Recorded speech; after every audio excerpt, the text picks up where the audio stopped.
Hello students, welcome to digital platform of Winsome International School. आज हम पढ़ेंगे class 11th में केमिस्ट्री में chapter number 1 some basic concept of chemistry.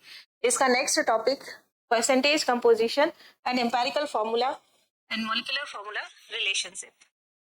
Now first इसमें सबसे पहले परसेंटेज कंपोजिशन।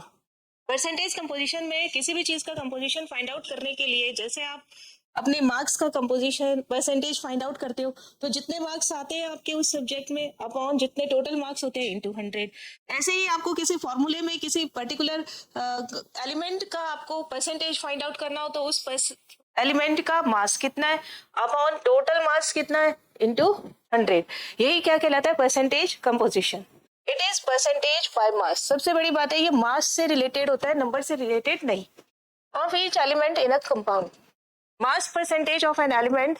इसे कैसे फाइंड आउट करेंगे? Mass of that element in given compound upon molecular mass multiply 100।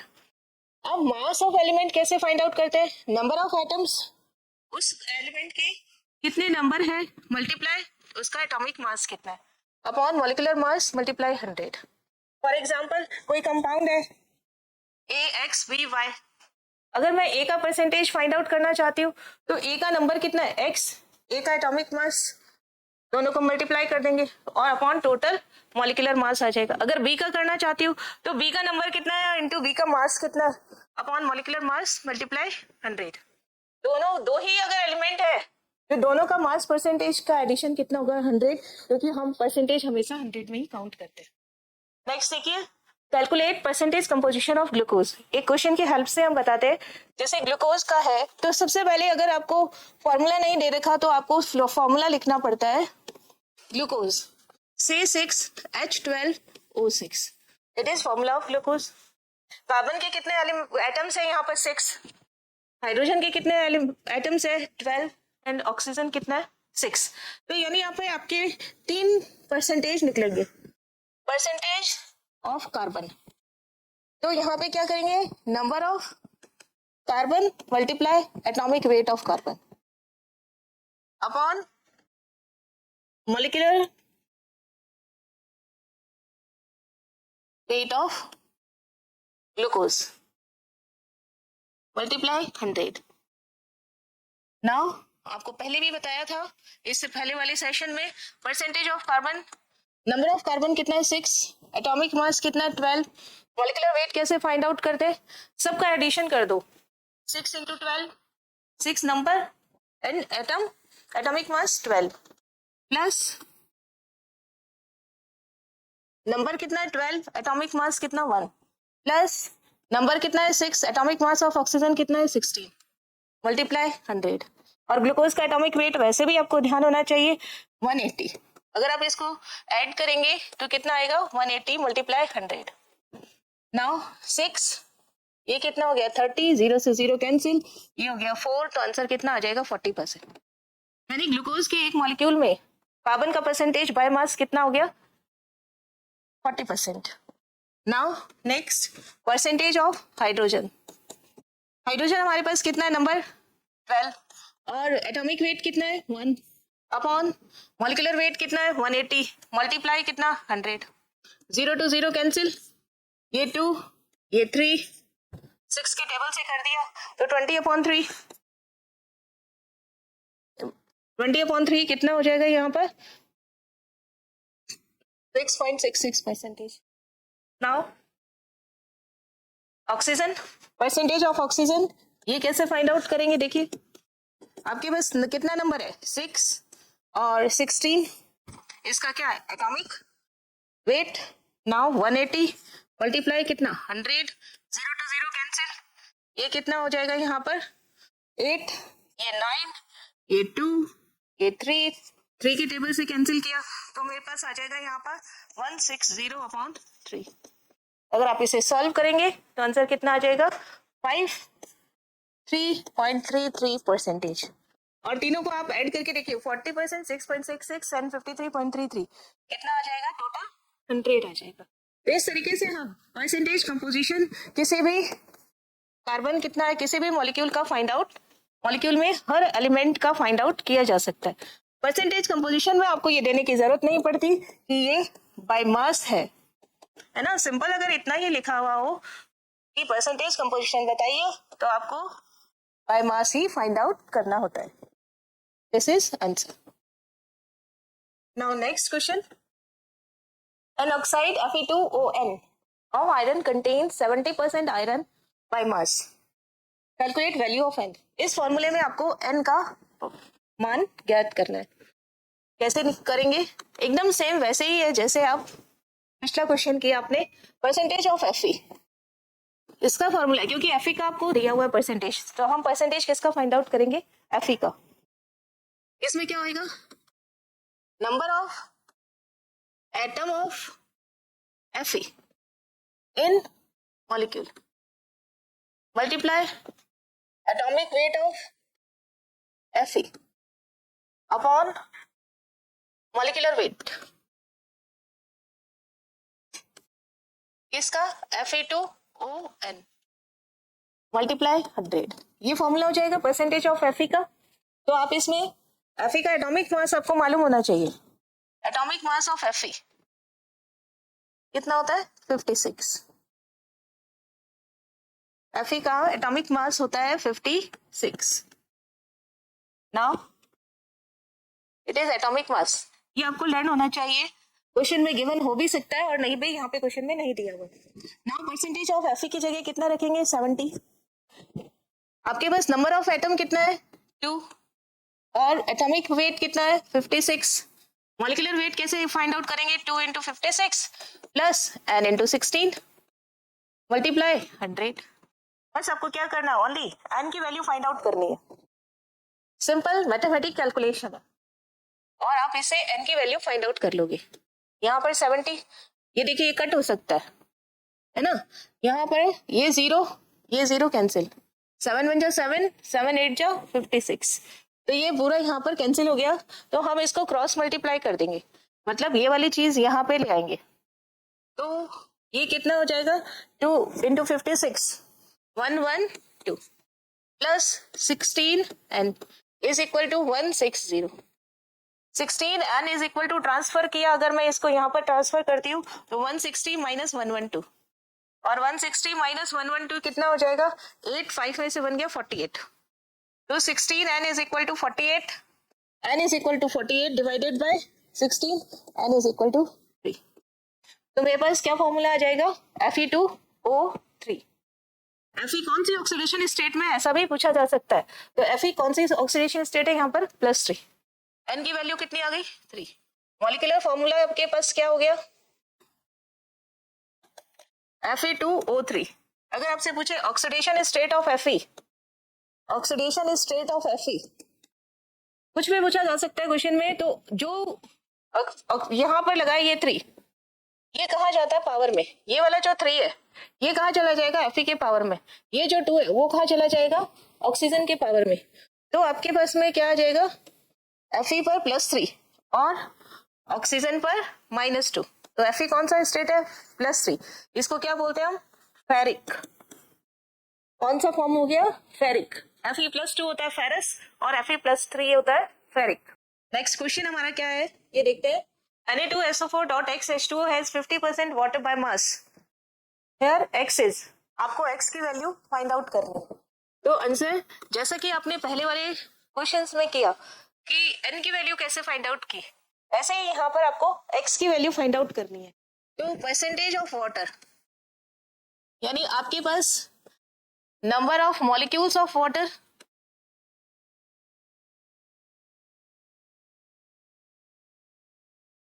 in Na2SO4.X H2O multiply molecular weight of water.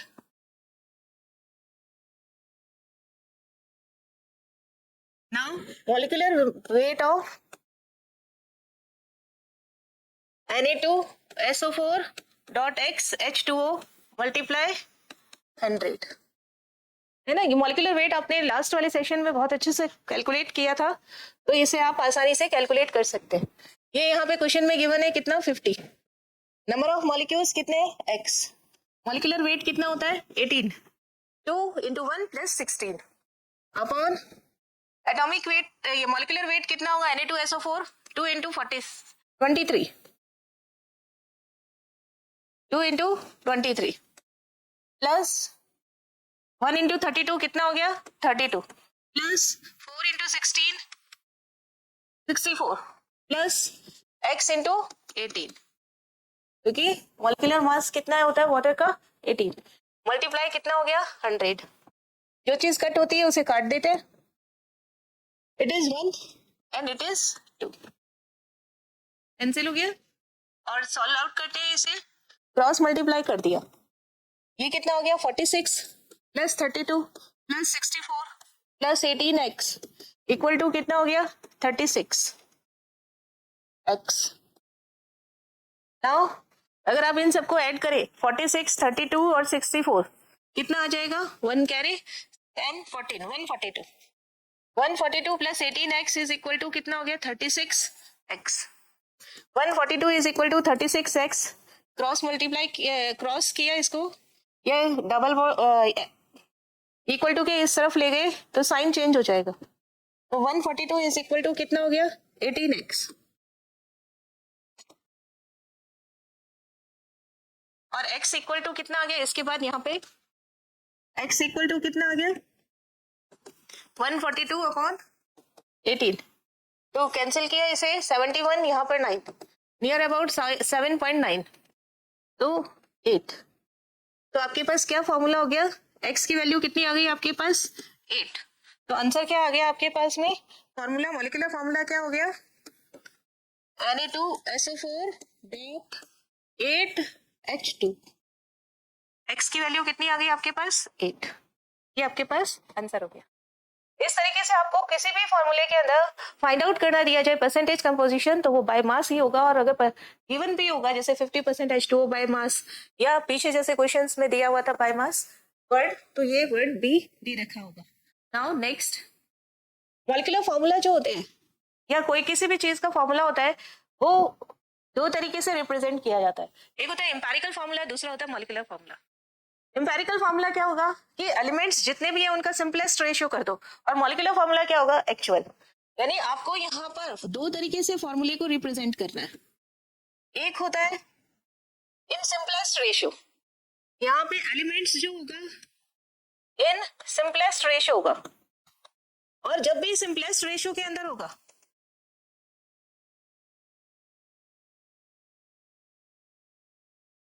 तब आप इसको बोलेंगे एम्पेरिकल फॉर्मूला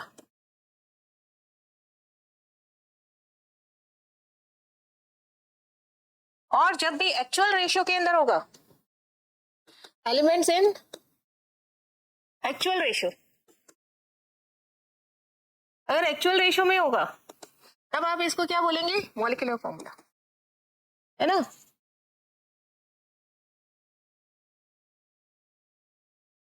तो और नेक्स्ट हमें इन दोनों में रिलेशनशिप देखेंगे एम्पेरिकल फॉर्मूला और मॉलिक्यूलर फॉर्मूला में क्या रिलेशन है नाउ देखिए पढ़ते हैं हम it is the formula in which the simplest ratio of atoms of various elements present in the molecule of the compound यानी जो भी मॉलिक्यूल आपको गिवन होगा उसका उसके अंदर एलिमेंट्स का जो रेशियो होगा वो सिंपलेस्ट होगा तो यहाँ पे देखिए फॉर्मूले दे रखे glucose oxalic acid methane ammonia sucrose urea acetic acid इसमें बहुत सारे एलिमेंट्स होंगे और उन एलिमेंट्स का जो सिंपलेस्ट रेशियो होगा उससे जो फॉर्मूला बनेगा वो आपका क्या होगा एम्पेरिकल फॉर्मूला पढ़ते हैं देखते हैं ग्लूकोज अभी देखा C12 C6H12O6 तो आपके पास एलिमेंट कौन है CHO रेशियो क्या 1 12 और 6 अगर आप इसका सिंपलेस्ट रेशियो करना चाहें है ना तो डिवाइडेड बाय क्या कर दे 1/6 तो ये क्या हो गया 6/6 ये कितना हो गया 12/6 ये कितना हो गया 6/6 1 2 1 तो इसका एम्पेरिकल फॉर्मूला क्या हो गया C कितना आपके पास में 1 H कितना है 2 O कितना है 1 इट मीन्स CH2O 1 को लिखना जरूरी नहीं है तो आपका इसका एम्पेरिकल फॉर्मूला क्या हो गया CH2 it is empirical formula of glucose ये एम्पेरिकल फॉर्मूला है ग्लूकोज का नाउ ऑक्सैलिक एसिड अब ऐसे हम डिवाइड नहीं करेंगे सीधा ही कट कर देंगे ऑक्सैलिक एसिड ये होता है ऑक्सैलिक एसिड, COH COH, यानी C2H2O कितना 4। ये क्या हो गया मॉलिक्यूलर फॉर्मूला। और जब आप इसको और कैलकुलेट करेंगे, इसका सिंपलेस्ट रेशियो करेंगे, तो ये C1H1O2, तो CHO2, ये क्या हो गया empirical formula, empirical formula. Now methane, methane का क्या होता है CH4, it is simplest molecular formula equal to empirical formula. इस केस में molecular formula equal to empirical formula. Now next देखते हैं अमोनिया NH3, इसमें भी क्या है मॉलिक्यूलर फॉर्मूला सिंपलेस्ट है empirical formula. Now sucrose, sucrose होता है C12H22O11। अब देखिए किसी से कट नहीं होता, तो जो इसका मॉलिक्यूलर फॉर्मूला होगा वही इसका एम्पेरिकल फॉर्मूला भी होगा, molecular formula equal to empirical formula. Now urea, urea क्या होता है NH2CONH2।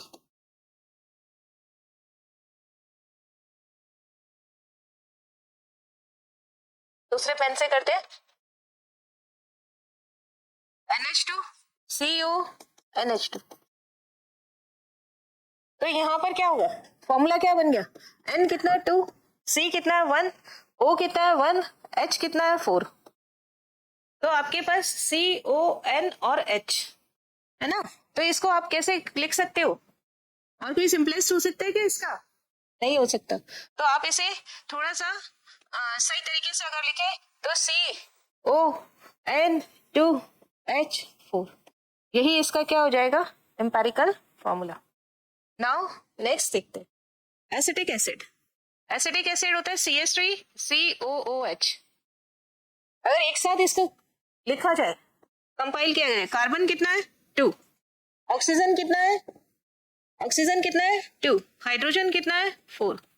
अब बताइए सिंपल हो सकता है ना, C1 हो सकता है, O1 हो सकता है और H2, तो इसका आपके पास CHO2, ये यहाँ पर क्या हो गया इसका एम्पेरिकल फॉर्मूला।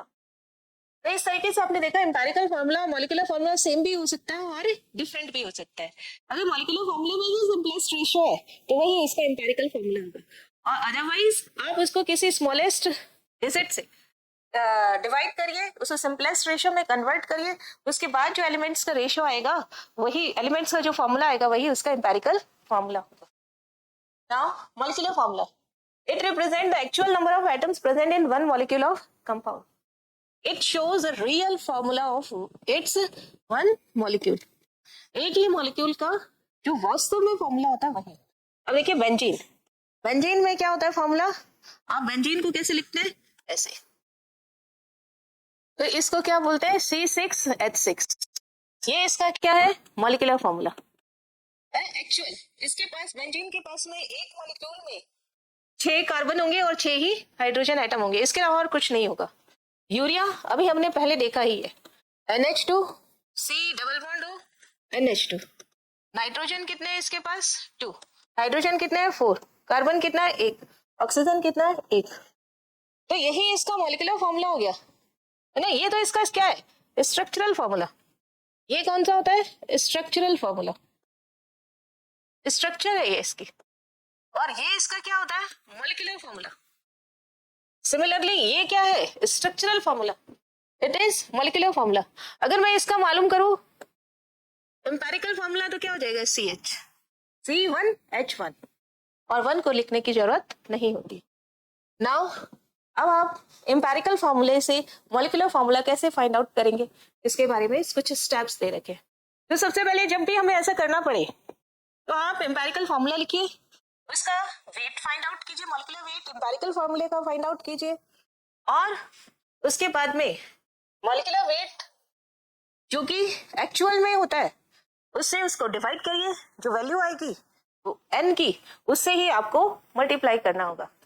देखिए determine the empirical formula of compound, calculate the molecular weight of empirical formula जो हमने फाइंड आउट किया। जैसे बेंजीन का हमने क्या फाइंड आउट किया C और H, इसका मॉलिक्यूलर वेट क्या हो जाएगा 1 कार्बन है और 1 ही हाइड्रोजन है, तो कार्बन का कितना हो गया 12 + 1 13 हो जाएगा, है ना। एम्पेरिकल फॉर्मूले का मालूम करना वेट, और जो आंसर आएगा divide the given value of the molecular weight of the sample compound by the calculated molecular weight of empirical formula.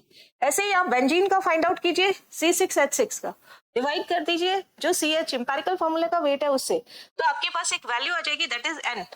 तो वो n जो होगा वही क्या होगा, इन दोनों के बीच में रिलेट करेगा. Multiply the indexes of the empirical formula by the number that calculated in step 3. Question के हेल्प से दिखते हैं. एक और पहले रिलेशन देख ले. मॉलिक्यूलर फॉर्मूला क्या होता है, n multiply empirical formula. n की वैल्यू हमेशा 1 2 3 4 फुल डिजिट होगी. क्यों होगी फुल डिजिट, आपको देखिए पीछे, यहाँ पे आप किस से डिवाइड करें, किसी फ्रैक्शन से डिवाइड नहीं करेंगे. 1 से ये 6 से डिवाइड किया, यहाँ पर आपने किससे डिवाइड किया है 1/2 से, यानी 2 से. कभी भी आप फ्रैक्शन मतलब ऐसा नहीं होगा 1.5 से डिवाइड कर दिया हमने, ये 2.2 से डिवाइड कर दिया, 3.9 से डिवाइड कर दिया. हम फुल डिजिट से करेंगे. यही हमारे पास क्या होगा, n की वैल्यू होगी. तो मॉलिक्यूलर फॉर्मूला कैसे आएगा, एम्पेरिकल फॉर्मूला को आप n से मल्टीप्लाई कीजिए तो आपके पास मॉलिक्यूलर फॉर्मूला आ जाएगा. n की वैल्यू 1 2 3 4 एंड सो ऑन. 0 नहीं होगी, कम से कम कितनी होगी, 1. Two different compounds have same empirical formula. अलग अलग कंपाउंड है वो एक ही एम्पेरिकल फॉर्मूला रख सकते हैं. जैसे एसिटिक एसिड एंड ग्लूकोज, ये हमने पीछे भी देखा था. एसिटिक एसिड देखिए, एसिटिक एसिड का फॉर्मूला क्या था, CH2O. CH2O और यहाँ पे भी क्या है CH2O. तो इस तरीके से यहाँ पर दोनों का मॉलिक्यूलर फॉर्मूला क्या, ये एम्पेरिकल फॉर्मूला क्या आता है, सेम. एसिटिक एसिड देखते हैं CH3COH. ग्लूकोज देखिए C6H12O6. अगर आपको इसका रेशियो देखना पड़े 6 12 और 6 किससे डिवाइड हो रहा है, 6 से, तो आप इसको डिवाइडेड बाय क्या किया 1/6. तो या डिवाइडेड बाय क्या किया 6, 1/6 तो अपने आप हो जाएगा ना. डिवाइडेड बाय क्या करेंगे 6, तो यहाँ पर C1 आ जाएगा, H2 हो जाएगा और O1 यानी CH2O. सिमिलरली यहाँ पे एसिटिक एसिड है. एसिटिक एसिड में कार्बन कितना है 2, हाइड्रोजन कितना है 4 और ऑक्सीजन कितना है 2. अब आप इसको किससे डिवाइड करेंगे 2 से, तो आपके पास क्या फॉर्मूला आ जाएगा CH2O. अलग अलग मॉलिक्यूलर फॉर्मूला होते हुए भी इनका एम्पेरिकल फॉर्मूला सेम हो सकता है. नाउ क्वेश्चन देखते हैं. The empirical formula of boron hydride is BH3. Calculate the molecular formula when the measured mass of compound is 27.66. सबसे आसान क्वेश्चन है ये. आपको एम्पेरिकल फॉर्मूला ही गिवन है, आपको सिंपल क्या करना है, इसका एम्पेरिकल वेट फाइंड आउट करना है. मॉलिक्यूलर वेट दे रखा है, डिवाइड करेंगे इसमें जो हमारे पास एम्पेरिकल वेट आएगा उससे, इससे आपको n की वैल्यू फाइंड आउट हो जाएगी और इस n को किससे मल्टीप्लाई कर देंगे BH3 से. देखिए क्वेश्चन में क्या गिवन है, आपको मॉलिक्यूलर मास गिवन है, मॉलिक्यूलर वेट गिवन है कितना 27.66 है ना, और एम्पेरिकल फॉर्मूला गिवन है. एम्पेरिकल फॉर्मूला, एम्पेरिकल फॉर्मूला क्या है यहाँ पर BH3. अब आपको क्या फाइंड आउट करना है, पहले एम्पेरिकल वेट फॉर्मूले से उसका मॉलिक्यूलर वेट फाइंड आउट करेंगे. Molecular weight of empirical formula, ये एम्पेरिकल फॉर्मूला क्या है यहाँ पर BH3. बोरोन का कितना होता है, देखिए एटॉमिक नंबर हमारे पास में ऑड में है, तो हम उसमें क्या करते हैं डबल करके 1 कर देते हैं तो उसका एटॉमिक वेट आ जाता है. एटॉमिक नंबर B का कितना होता है 5, 5 का डबल कितना हो गया 10 प्लस 1 किया तो कितना हो जाएगा इसका एटॉमिक मास 2 × 5 + 1 यानी 11.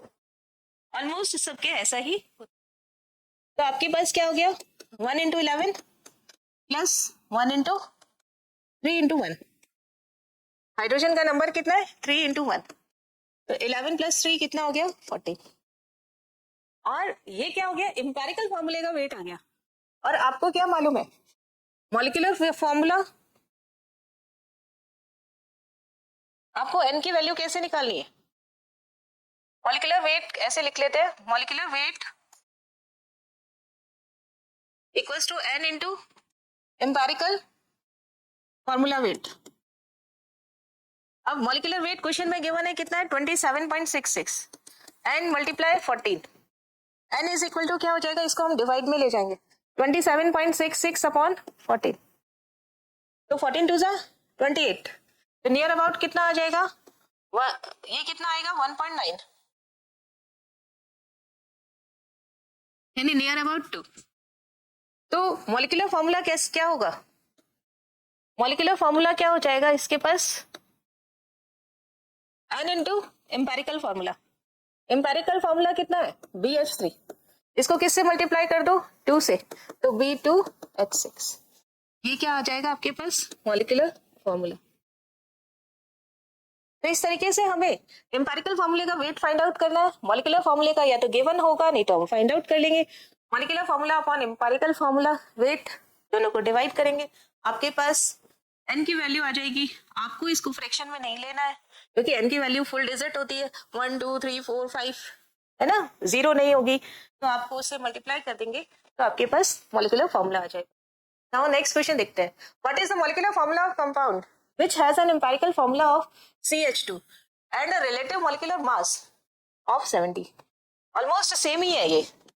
अब यहाँ पर क्या दे दिया है, मॉलिक्यूलर वेट दे दिया, कितना दे दिया है 70, एम्पेरिकल फॉर्मूला कितना दे दिया CH2, तो वेट ऑफ एम्पेरिकल फॉर्मूला क्या हो जाएगा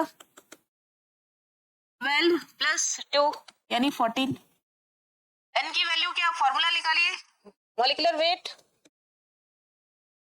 molecular weight equals to n into empirical weight, empirical formula weight है ना। ये फॉर्मूला आपको ध्यान रखना है, अगर एक फॉर्मूला आपको याद हो गया तो मीन्स इसके सारे क्वेश्चन आंसर्स आप आराम से सॉल्व कर सकते हो। ये गिवन है 70, n फाइंड आउट करना है, it is 14, n is equal to क्या हो गया 70 अपॉन 14, कितना आ गया 5।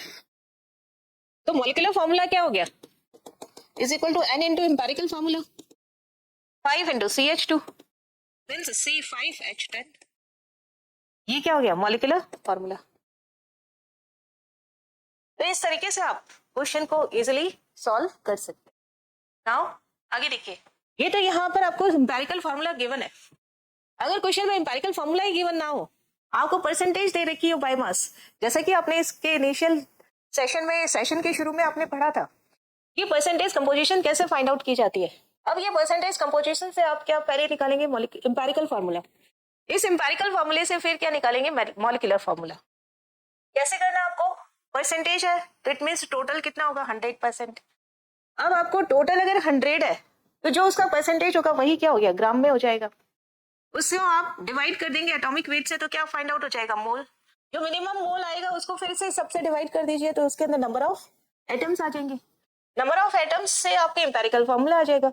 एम्पेरिकल फॉर्मूला को आप एम्पेरिकल वेट निकाल लीजिए, एम्पेरिकल वेट और molecular weight upon empirical weight करेंगे तो n की वैल्यू आ जाएगी, और n से आप एम्पेरिकल फॉर्मूले को मल्टीप्लाई करके मॉलिक्यूलर फॉर्मूला कैलकुलेट कर लेंगे। कुछ इस तरीके से है, देखिए assume you have 100 gram of sample, क्योंकि परसेंटेज है तो आपको कितना लेना है 100 ग्राम, फिर इसको किस में कन्वर्ट कर देना है ग्राम में, ग्राम कितना होगा जो परसेंटेज है बस साइन हटा दो ग्राम हो जाएगा। फिर इनका मोल रेशियो निकाल लीजिए, मोल रेशियो क्या होता है, मोल इक्वल टू क्या होता है वेट अपॉन एटॉमिक वेट, यहाँ एटॉम का ले रहे हैं तो एटॉमिक वेट है ना, एलिमेंट है तो एटॉमिक वेट हो जाएगा। वेट कितना है जो परसेंटेज आया, एटॉमिक वेट आपको मालूम है, इससे आप क्या फाइंड कर दोगे n की वैल्यू, calculate the molecular weight formula weight of the compound using the empirical formula, find the ratio between the molecular formula and empirical formula by dividing the molecular weight by empirical weight, यानी आपको n निकाल लेना है। n कैसे निकालोगे, molecular weight upon empirical weight, empirical formula weight, और फिर rounding off करना है ना, क्योंकि n की वैल्यू तो हमेशा 1 2 3 4 में रहनी है। Multiply all subscripts in the empirical formula by the integer to write the molecular formula. कुछ स्टेप्स को इस तरीके से देखिए, समझिए परसेंटेज मास है, एज्यूम क्या करना है 100 ग्राम्स ऑफ ईच एलिमेंट्स लिखना है, atomic weight of each element हो जाएगा, डिवाइड करेंगे उससे, तो इससे आप क्या करोगे मोल्स फाइंड आउट होगे, मोल से जो molar ratio of each element आएगा उससे मॉलिक्यूलर फॉर्मूला निकालेंगे, और मॉलिक्यूलर फॉर्मूला से हम एम्पेरिकल फॉर्मूला से मॉलिक्यूलर फॉर्मूला पहले ही फाइंड आउट करना सीख गए। कुछ क्वेश्चंस देखते हैं, इसको सॉल्व करने से ज्यादा अच्छे से आपको समझ आने वाला है। देखो कैसे, क्या है क्वेश्चन में, find the empirical formula and molecular formula of organic compound. अब आपको देखो एम्पिरिकल फार्मूला भी मालूम करना है और मॉलिक्यूलर फार्मूला भी मालूम करना है, दोनों ये चीजें। इससे पहले आप जो करके आए हैं उसमें आपको एम्पिरिकल फार्मूला गिवन था और आपको मॉलिक्यूलर फार्मूला फाइंड आउट करना था। यहाँ पे आपको दोनों ही फाइंड आउट करने हैं। गिवन क्या है फिर, आपको परसेंटेज गिवन है, कार्बन की परसेंटेज, हाइड्रोजन की परसेंटेज और नाइट्रोजन की परसेंटेज। कार्बन 75.92%, हाइड्रोजन 6.32% और नाइट्रोजन 17.76%। वेपर डेंसिटी दे रखी है of composition of compound is 39.5 और एटॉमिक वेट दे रखा है। एटॉमिक वेट तो ना भी दे तो भी आपको याद ही है। अब देखिए आपको क्या करना है, एक टेबल बनाइए। इस टेबल में आपको क्या करना होगा,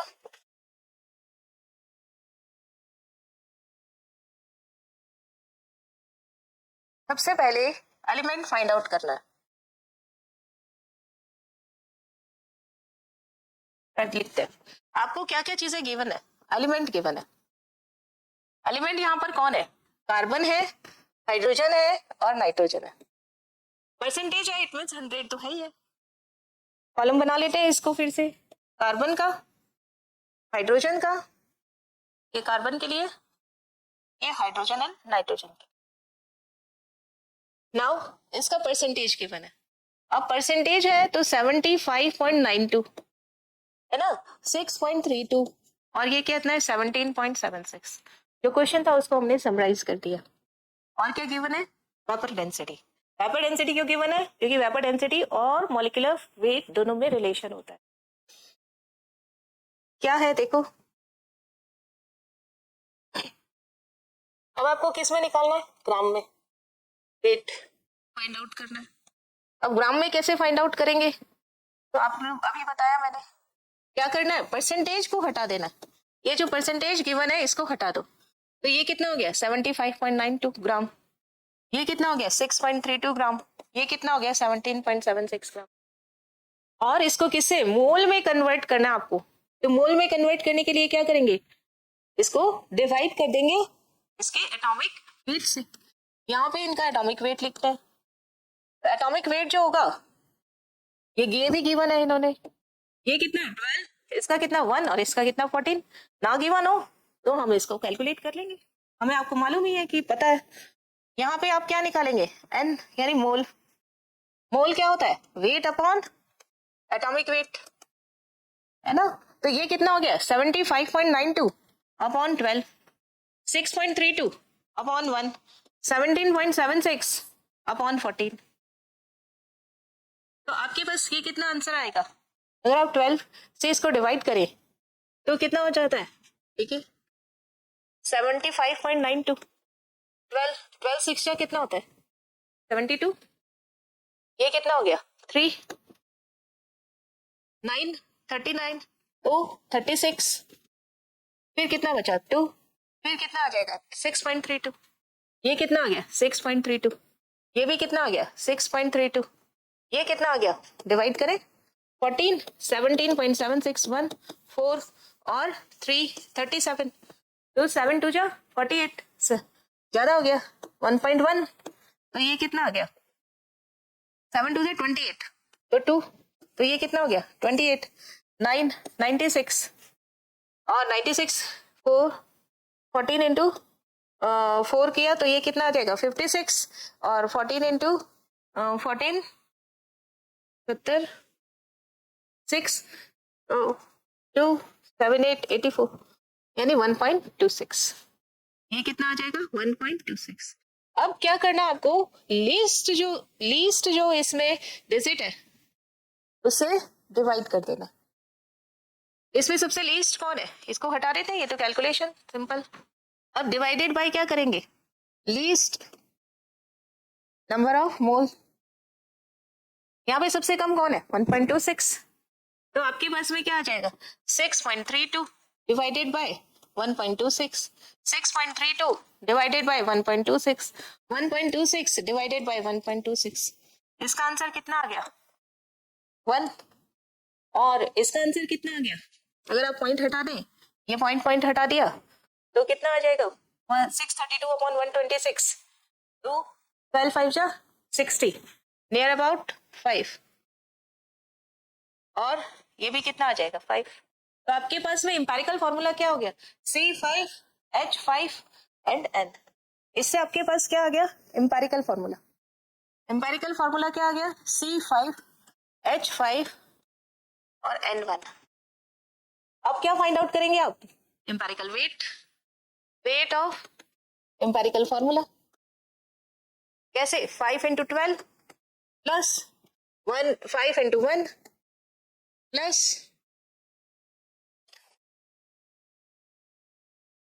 1 इंटू 14, कितना हो जाएगा 60 प्लस 5 प्लस 14 कितना आ जाएगा, आप देखिए 79।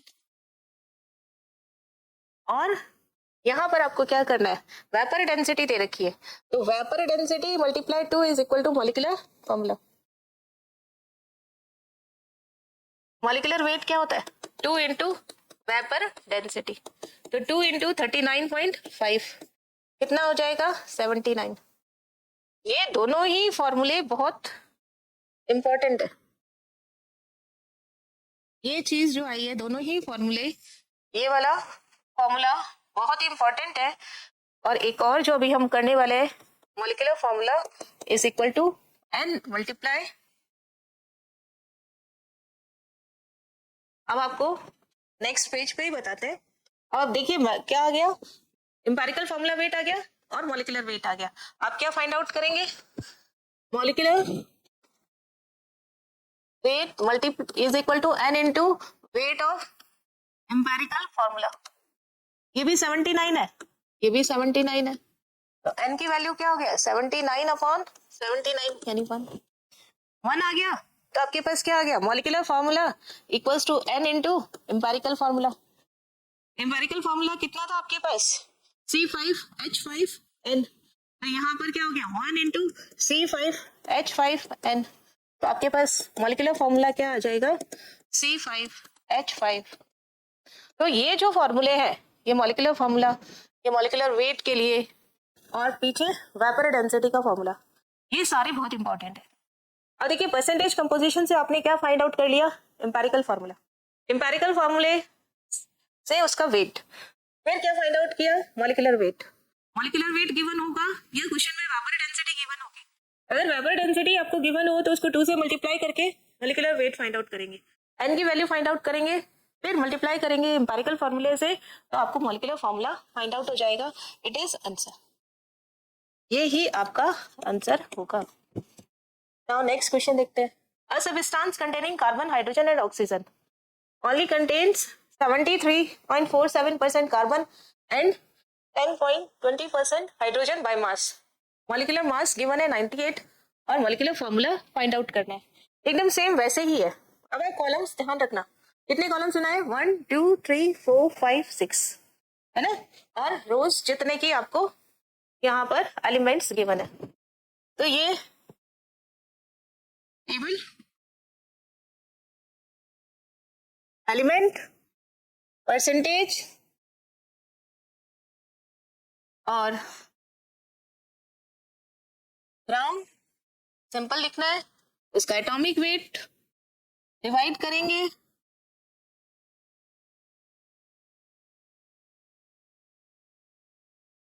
मोल फाइंड आउट करेंगे, फिर मोल को कन्वर्ट करेंगे,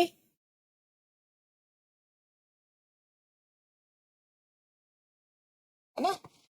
इसी तरीके से ये देखिए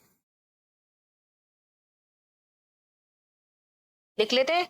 आपको यहाँ पे क्या चाहिए, एलिमेंट, और क्या गिवन है परसेंटेज, क्या गिवन करना होगा ग्राम, ग्राम्स के बाद एटॉमिक वेट, फिर मोल, फिर क्या करेंगे मोल के बाद लीस्ट नंबर ऑफ मोल, है ना। ये देखिए मोल के बाद divided by least number of mole,